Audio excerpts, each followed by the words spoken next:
Welcome to the Jaron Jarvis channel. I am Jaron Jarvis. Today, I would like to introduce to you, Pumpkin's Friend.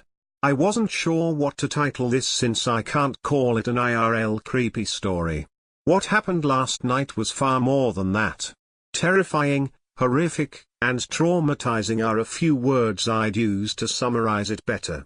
So, you need some context. You know Pumpkin, my cat, right? Well, for the last few weeks she had been acting very strange. Her mood was weird, she would walk through the house crying, and I rarely had a moment's peace since she was always sitting on my lap. Now, this isn't completely out of the ordinary, she gets needy when she's not feeling well. Sometimes, when she can feel a thunderstorm coming, she even comes over to keep me safe since I'm a big chicken. What's weird is that lately, when she's sitting with me or crying around the house, she's always looking at something. It happens a lot more at night, right after I've turned off the TV and the only lights on in the house are a string of Christmas lights in our hallway and my phone while I keep myself entertained before bed. Pumpkin likes to cuddle up in the crook of my bent legs while I'm lying in bed.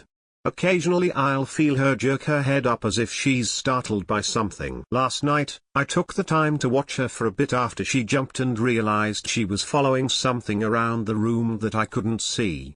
Her ears perked up and her eyes were wide. She didn't seem scared, just curious.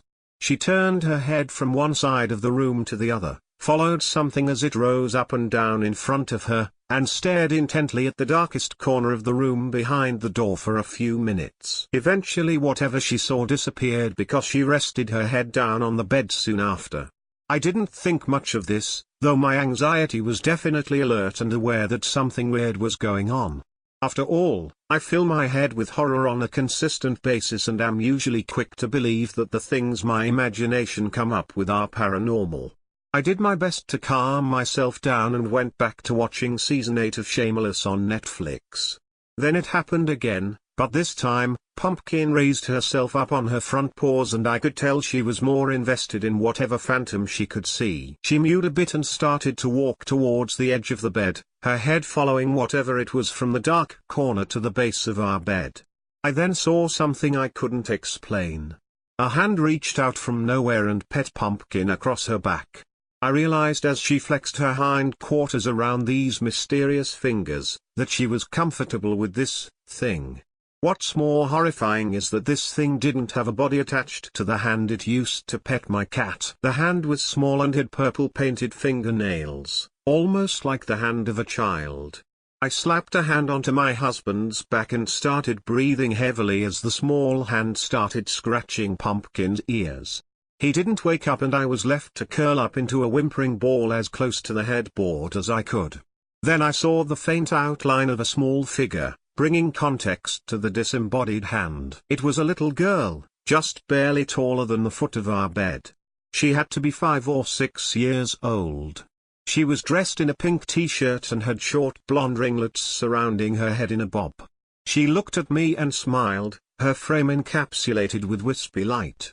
She leaned over to kiss my cat and rested her arm on the edge of my bed, getting more comfortable. I was frozen with fear. Something I had only imagined until now was happening before my eyes. She was just a sweet little girl who wanted to pet my cat, right? My mind filled itself with questions. Where had she come from? Was she a victim of something that happened in this apartment? Was this just a disguise for something more sinister? She ignored me for a few more minutes and focused her attention on Pumpkin, playing with her tail and giggling as the cat laid on her stomach and played with the girl's tiny hands. I sat in awe watching this happen, allowing my brain to grow more curious than terrified. I even leaned forward a bit to get a better look at her. She had piercing green eyes that seemed to glow on their own, as if instructed by something I also couldn't see. The girl stopped petting Pumpkin and strode towards my bedroom door.